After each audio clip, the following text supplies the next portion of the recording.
Shalom, shalom. I'd like to start off this video by giving all honor, praises, and glory unto Yahweh, Bahasham, Yahushai, Bahasham, Kodash. Double honors to my teachers, the elders, apostles, and bishop of GMS, Great Millstone, teaching and ruling well. Salutation to the hopeful elect of the house of Israel, and the sincere brothers and sisters who are keeping the law, statutes, and commandments to the best of their abilities. All right. Wanted to go into a quick little lesson pertaining to peace and safety and sudden destruction. So, Lord willing, this will be edifying. All right. So I'll start off with 1 Thessalonians 5:3, and it reads, "For when they shall say peace and safety, then sudden destruction coming upon them, as travail upon a woman with child, and they shall not escape." And that goes into how even with this pandemic, they were trying to tell the people, you comply to the rules, and if you comply to the rules, we'll allow everything to go back to normal.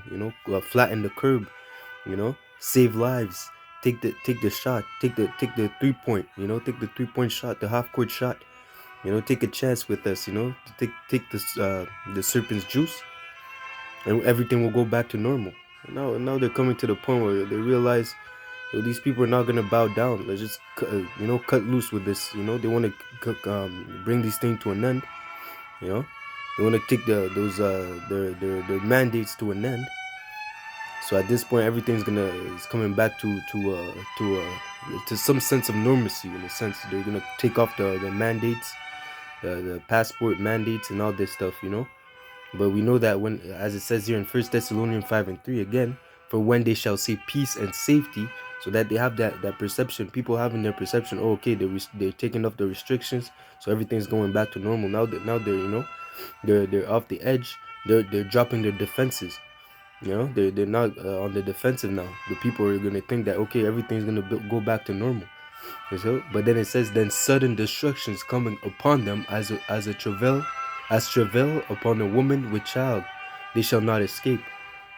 And that analogy pertaining to a woman in travail, when a woman is in birth, when a woman is pregnant, all throughout the time, from the moment that she becomes pregnant to the time that she delivers that child, there's birth pains, and at first, in the first couple months, it might happen once in a while, and then as the woman gets closer to the birth of that child, the birth pains become more constant and more closer to each other.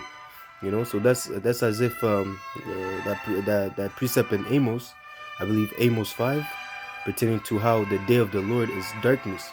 As if a man flees from a lion and is chased by a bear, and then lays his hand on the wall and is bit by a serpent. Those are the multiple events. It's hell all over the place, man. You won't be able to escape it, as it says here, and they shall not escape it. Hard time is coming upon this earth as we never seen. And as I said before, we all know, the men of Great Millstone, the women that are following, watching the videos, the people that have the same mindset as pertaining to this gospel. We know that it has to that worst times have to come before the good times come. We're all waiting for Jacob's trouble. And as the elders and the men on down, they know, you won't be asking, is this Jacob's trouble? When Jacob's trouble is here, we all know. Those that have the eyes to see, we will all know that this is Jacob's trouble, right? So that being said, hard times is about to come, right? You have to be in that mentality, man. That you, as I said in the previous video, man, a lot of people around us are gonna die. A lot of people, we shall be towards us. People are gonna hate us. We shall be hated of all men, and then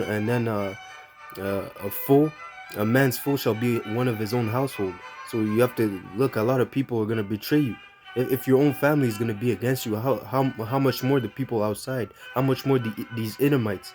And now we're seeing the Edomites' true colors.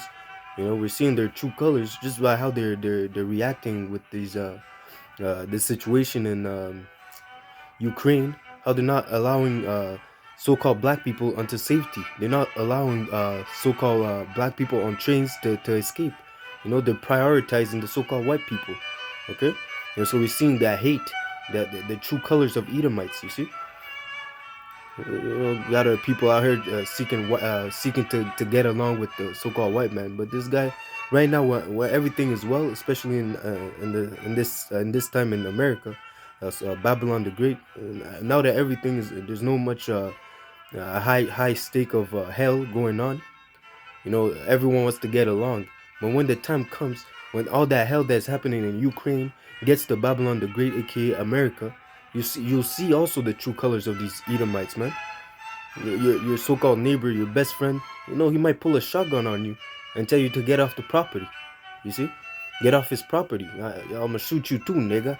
You see, you gonna pull up with that attitude, man, because they're devils. You know.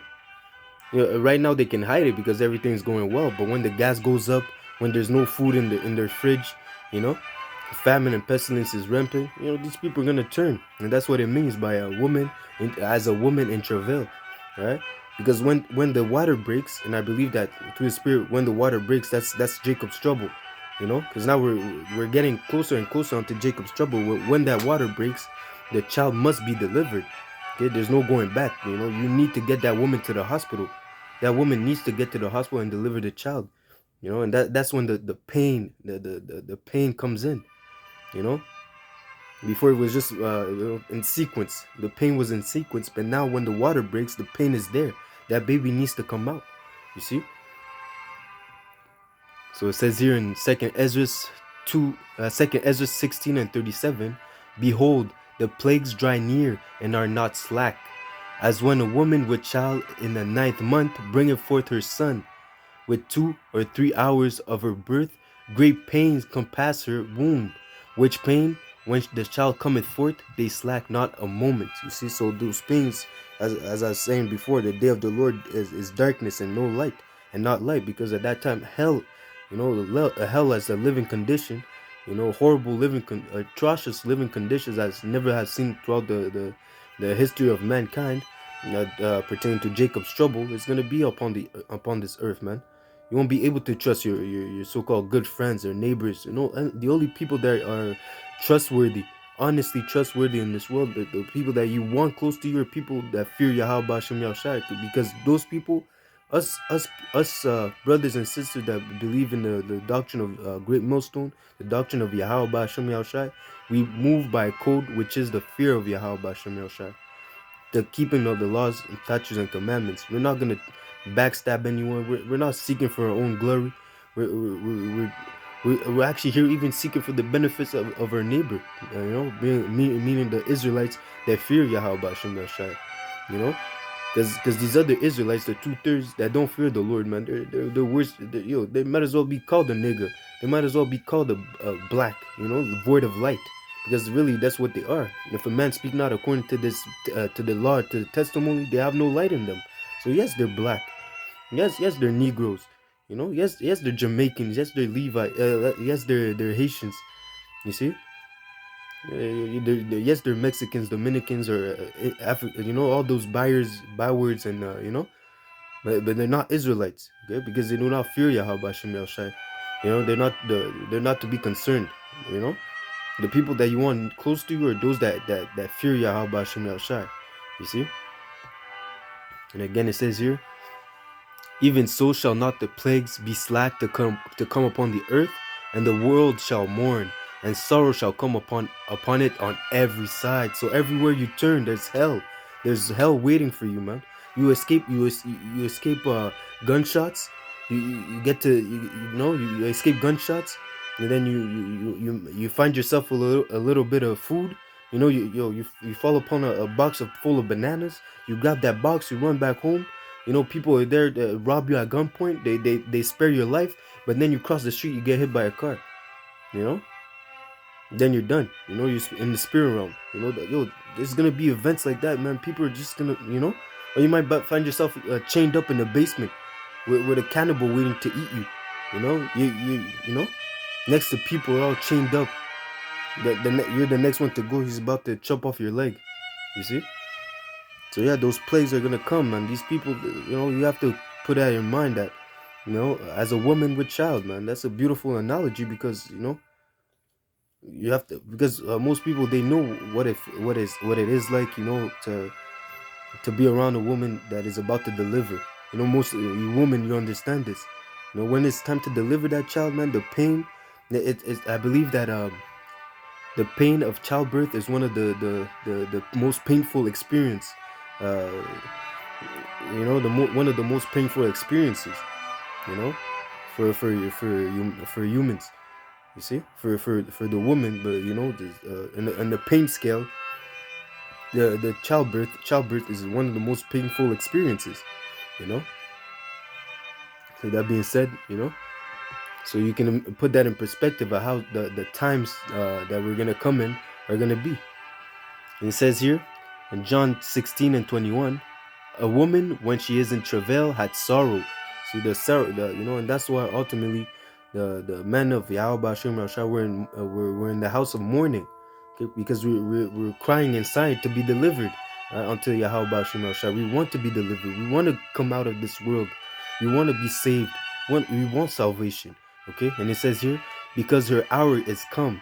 But as soon as she delivered the child, and that child, in a sense, parabolically, we are that child waiting on to be delivered, the one third, the elect of Yahweh Bashem Yahushai. Okay, we're waiting to be delivered, right? And it says here, she remembered no more the anguish for the joy that a man is born into the world. And and as it says, the wicked is going to be as a shadow. It's going to be as a nightmare. It's going to pass away like a dream. Okay, we won't even remember all these things. When we get those spiritual bodies, when we get beamed up in the chariots, Lord willing, we're a part of that number. The faithful, the brothers, sisters watching these videos, the hope watch, those that put their faith in Yahweh Bashem Yahushua, the hopeful elect. Once we get beamed up, once we're in the chariot, once our body is changed, we won't remember all the hell that we went through. In a sense, it'll be in the back of our mind, because now we're standing, we're in the presence of Yahweh Shai. We're in the presence of Yahweh. He crowned us. We have obtained victory, and we have to run to obtain it, man. You see, such as the race, such as how the race, you're running a marathon, you're tired. That last 10, well, right when you're about to see the finish line, you have to the bust a sprint, that's when you're the most tired, but then you have to dig inside you for that energy. You have to dig inside you for that energy to finish, man. You see, it might be tough, but you dig inside your spirit, to push forth, man. You see, and that's what it is, man. Even the woman, when she's about to deliver, she pushes forth. She puts all her energy to deliver that child, man. So that being said, the times that are about to come, we are in the mindset that worse will happen before good. All right, the worst times, we're about to step in the worst times that the world has ever seen. But afterwards, after the rain comes the rainbow. You see, so pertaining to that, after the bad times, good times will come. After the evil, good times will come. Right? So just wanted to go into a quick. I was checking this out yesterday. With my elder, and he brought out. We did a quick Google search, and this is what we looked up. And it was saying what we Googled the effect of war on society, right? Because this is what's happening in Ukraine right now. These people are getting affected by war. So when that happens in the U.S. or in Babylon the Great, we put that in perspective, because this is what happened. Because war is happening over there now, but war is gonna come to on this side of the planet. All right. So it says here, the question is, how do wars affect our lives? The most common negative impact of war, and this is a Google search. The most common negative impact of war includes loss of human lives, economic losses due to the destruction of capital, as well as this disruption of trades, human suffering, the spread of diseases, displacement of people, and destruction of environments, among others. Right, and it says here, what are the effects of war conflicts? It says here, death, injury, sexual violence, malnutrition, illness, and disabilities are some of the most threatening physical consequences of war, while post-traumatic stress disorder, depression, and anxiety are some of the emotional effects. So you're gonna have a lot of people bugged out, man. Violence, the famine. People are gonna start rationing, man. These people are not ready to ration food, man. You see, these people are eating 3 meals a day, 4 meals a day, and a little snack before bed. You know, they're not ready to eat 1 meal a day or to go days without eating. You see, these people are gonna be bugged out, man. All right. So it says here in uh, Ezekiel 21:8, again the word of the Lord came unto me, saying, Son of man, prophesy and say, Thus saith the Lord, a sword is sharpened and also furbished. It is sharpened to make a sore slaughter. So there's gonna be a massive number of death coming up, man. You see, not even only in the World War III, but also when Yahushua comes back and destroys those nations that go up against him. So there's gonna be a lot of bodies on the streets, man. You see, it is furbished that it may glitter, that it may, Salakia, it is sharpened to make a sore slaughter. It is furbished that it may glitter. Should we then make mirth? It contempted the rod of my son as every tree. And he that giveth it to be furbished, that it may be handled, that this sword is sharpened, and it is furbished to give it unto the hand of the slayer. And Yahushua is that slayer. You see? And again, it asks us, should we then make mirth? No, man, this is not the time to make mirth. This is not the time to be all immersed in the world. As it says, Yahweh made the prayer, I pray you then unto the Father. He said, I pray that you take him not out of the world, but I pray that you deliver them from the evil. Right? So we're still going to be here and witness all the destruction. And in a sense, that's going to be a good thing for us. The destruction of this kingdom, meaning that those prophecies are coming to play. This is just another thing for us to rejoice. Because when these people are in sorrow or going to be mournful, we're going to be happy. Right? But when while we're in mourning, while we're in sorrow, these people are having the time of their life. They're partying, man. At that time when the restrictions were there, they're looking at us funny. You see, they had their mask all the way up to their eyes. They're wearing three masks. They were eating. They were going out to the club. All these people out in the club. All these people out in the what's it called, in the restaurants. All the people going out to the movies. They took the thing for the simple pleasures. But as Moses did, he rejected the riches of this world so he can suffer with his people. That's the same mentality that we have. We're enduring the pain. We're enduring the pain right now, so that we may be delivered when destruction cometh. You see. So should we then make mirth? No, man. We should the wise, the heart of the wise, meaning his mind, is in the heart, is in the house of mourning. The heart of the wise is in the house of mourning. You know, but the fool, man, his mind is in mirth. Right? He's partying. He's living it up. YOLO spirit. You see. So that's the mentality that these people have in the world, man. But as soon as the reality hits, man, some people, man, these women that are in that enrolled in the army, they're starting to bug out. I watched a video earlier today of this woman regretting, the woman, I believe it's Elder Manata Zakba who did this video pertaining to a woman that enrolled in the army. And she's like, yo, this is my life. She's bawling, crying, man. She's crying, talking about how this is her life. I hear people laughing and stuff about this. Man, even these people are gonna be in a store. They're gonna be in a bad state when reality hits and U.S. is being touched by the effects of war. You see, all these people are gonna be slapped by reality. But that woman, sorry for rambling, but this woman, she was talking about how this is her life. She didn't know what she was dealing with when she enrolled. She didn't know it was gonna be like that. She thought it was just fun and games. But now, man, they're gonna send your ass up to Ukraine, and like she said, she doesn't know if you're sent back. She doesn't know if you're sent there, if you're gonna be able to come back, and you don't know if you're sent there, if you're gonna stay alive. If you're gonna survive. So now she's regretting that she enrolled in the army. That's too bad, man. To be honest, Israelites, man, you're not supposed to seek to be in the system, man. You're not supposed to join the army or join the police force and all that. And if you are, man, pray for the Lord to give you strength to succeed, man. That being said, the times to come, man, is as gonna be as a woman in travail. And when the water breaks, just know that hell is gonna be upon earth, man. Hellish conditions are gonna be upon earth, and you need to prepare yourself, man, mentally and spiritually. Okay, maybe not telling you to become a doomsday prepper, right? But the most important thing is to put your faith in Yahweh Hashem Yahshua, because He's the one that's gonna deliver us in the time of trouble, right? That being said, I hope this lesson was edifying. I like to give all honor, praises, and glory unto Yahweh, Bahashem, Yahweh Shai, Bahashem, Acha Kodash. Double honors to my teachers, the elders, apostles, and bishop of GMS, Great Millstone, teaching and ruling well. Salutation to the hopeful elect of the house of Israel, the sincere brothers and sisters who are keeping the law, statutes, and commandments to the best of their abilities. All right? Shalom, shalom, shalom, DTA Abba, Kwam Yasha Allah. Until next lesson, shalom.